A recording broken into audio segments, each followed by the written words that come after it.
Papaano nga ba nakaligtas si Nostradamus sa gitna ng dalawang makapangyarihang Diyos, sina Adamas at Beelzebub, habang nakapalibot sila sa kanya?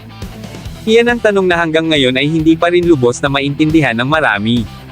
Paano nakatakas ang isang tao laban sa dalawang Diyos na parehong kinatatakutan? Pero hindi lang iyan ang mas nakakagulat. Dahil pag-uusapan din natin kung bakit si Beelzebub lang ang nakaramdam, at nakakita, ng isang hindi banal, hindi makatao, at mas malalim na presensya sa likod ni Nostradamus. Isang bagay na hindi dapat naroroon, pero malinaw niyang nasaksihan. Ito ang tatalakayin ko ngayon, kaya kung handa ka na, Teren, at simulan na natin. What's up mga Koops, Manga Moto nagbabalik. Record of Ragnarok Kabanata 117 Analysis. Nostradamus Vessel ng Primordial God. Sisimulan natin ang lahat sa isang tahimik ngunit kritikal na operasyon, ang pagpasok ni Nostradamus sa silid ni Odin. Sa simpleng kilos na ito, may isang mahalagang bagay na agad na patunayan, kumikilos na sina Nostradamus at Siegfried sa likod ng mga anino, lihim na gumagalaw upang salungatin si Odin. Hindi ito basta investigasyon. Isa itong maagang yugto ng isang mas malaking plano. At ang malinaw na layunin ni Nostradamus sa pagpasok na iyon, hanapin ang 4 treasures of calamity. Ngunit mula pa lang sa simula, dehado na siya sa impormasyon. Dahil ang hinahanap niya ay wala sa silid, nakabaon na mismo sa katawan ni Odin. Ibig sabihin, kahit anong paghahanap ang gawin niya roon, wala talaga siyang matatagpuan. Habang paalis si Nostradamus, doon na sumabog ang sitwasyon. Sina Adamas at Beelzebub ay papunta rin sa silid para mag-imbestiga. At sa eksaktong timing, nasabat nila si Nostradamus palabas. Isang perpektong interception. Agad itong naging problema. Para kina Adamas at Beelzebub, hindi nila pwedeng basta pakawalan si Nostradamus.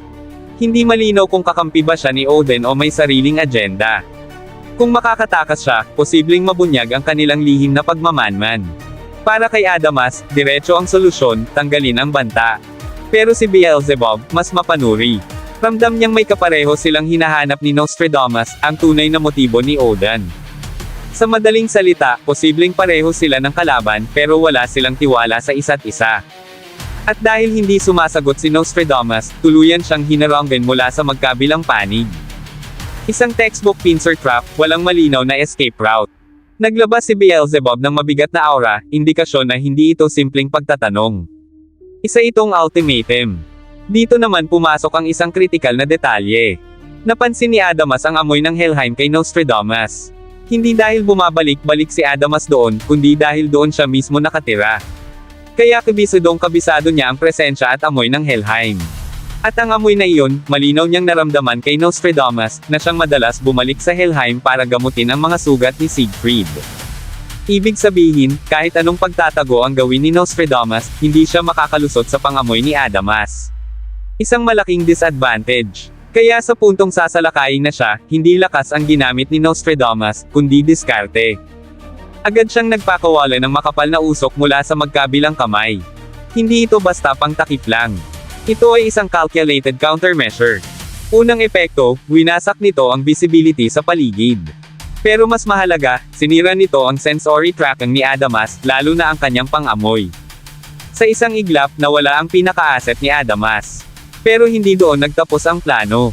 Habang natatakpan ng usok ang buong area, gumamit si Nostradamus ng hologram technology upang lumikha ng maraming bersyon ng sarili niya. Isang kalat-kalat na illusion field. May kahinaan ng teknolohiyang ito, ang ibabang bahagi ng katawan ng mga hologram ay hindi ganap na solid, medyo malabo. Pero dito naging perpekto ang kombinasyon. Ginamit niya ang usok para itago ang imperpeksyon na iyon, kaya sa paningin ng kalaban, lahat ng Nostradamus ay mukhang tunay. At ang resulta, complete sensory confusion. Hindi makita, hindi maamoy, hindi matukoy. Si Adamas, na umaasa sa instinct at sensory dominance, ay tuluyang nalito. At habang abala sila sa paghahanap, nakalayo na ang tunay. Nang mawala ang usok, tapos na ang laro. Mula sa bintana, tanaw na lamang nila si Nostradamus, kalma, kontrolado, at may kasamang mapang asar ng ngiti. Parang walang nangyaring panganib. Isang simpleng mensahe niya sa dalawa, hindi pa ito ang huling pagkikita nila. Sa kabuuan, malinaw ang nangyari. Hindi ito laban ng lakas. Ito ay laban ng talino, timing, at manipulation ng perception.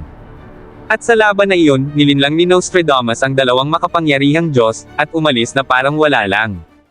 Ngayon, damako tayo sa isa sa pinakakakaibang detalye sa eksenang ito, bakit si Beelzebub lang ang nakakita ng napakalaki at maitim na aninong aura sa likod ni Nostradamus. At higit sa lahat, bakit hindi ito napansin ni Adamas? Para maintindihan ito, kailangan nating balikan ang kalagayan ni Beelzebub. Hindi siya basta isang Diyos na may mataas na perception. Siya ay isang nilalang na konektado kay Satan, isang ugnayang dulot ng pagsanib. Isang presensyang kayang kontrolin siya, at siyang dahilan kung bakit namamatay ang mga nagiging malapit sa kanya. Mahalagang linawin, hindi pa kumpirmado kung mayroon si Beelzebub ni Satan. Wala pang malinaw na ebidensya tungkol doon. Ang tiyak lamang ay ang kanilang koneksyon ay umiiral, at may direktang epekto sa kanyang pagiging Diyos. Dahil sa ugnayang ito, nagkakaroon si Beelzebub ng kakaibang sensitivity sa mga presensyang hindi normal. Hindi lang siya nakakakita, nakakaramdam siya ng mga bagay na lampas sa karaniwang aura. At dito papasok ang nakita niya kay Nostradamus. Isang napakalaki at maitim na anino. Hindi ito simpleng enerhiya. Isa itong presensyang may sariling bigat, isang bagay na agad niyang nakilalang mapanganib. Kahit siya, na may koneksyon sa isang entidad tulad ni Satan, ay nag-alinlangan. Sa sandaling iyon, napaisip siya, tao pa ba si Nostradamus o may ibang bagay na nakatago sa likod niya? Dito nabubuo ang teorya. Ang aninong iyon ay maaaring konektado sa mas sinaunang puwersa, maaaring si Chaos, o si Ymir. Mga primordial gods na umiiral bago pa ang kasalukuyang kaayusan ng mga Diyos. At kung iyon nga ang kaso, malinaw kung bakit si Beelzebub lang ang nakakita. Dahil siya lamang ang may kakayahang makaramdam ng ganitong uri ng presensya, sa pamamagitan ng kanyang koneksyon kay Satan, isang primordial god din na may kaparehong antas ng sinaunang kadiliman at impluensya. Samantalang si Adamas, kahit malakas, ay nakadepende sa pisikal na pandama tulad ng pangamoy at instinct. Magkaiba ang antas ng kanilang perception. At sa pagkakataong ito, ang koneksyon ni Beelzebub sa kadiliman ang nagbigay sa kanya ng kakayahang makita ang hindi kayang makita ng iba, isang babala. Isang indikasyon na si Nostradamus ay hindi lang isang henyo o manlilinlang, kundi posibleng may tinatagong mas malaking panganib sa likod ng kanyang katauhan. Hindi pa ito kumpirmado. Isa pa lamang itong teorya. Pero sa ngayon, ito ang pinakamalinaw na paliwanag kung bakit si Beelzebub lang ang nakakita, at nakaramdam ng aninong iyon. At dito na nagtapos, alam kong bitin ka sa kwentuhan natin, kaya sorry na agad. Shoutout po muna kina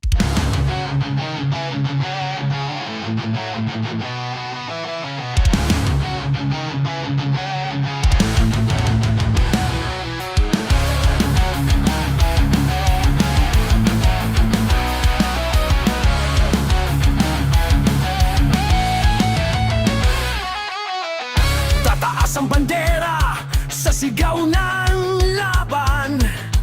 Itaga mo sa bato, walang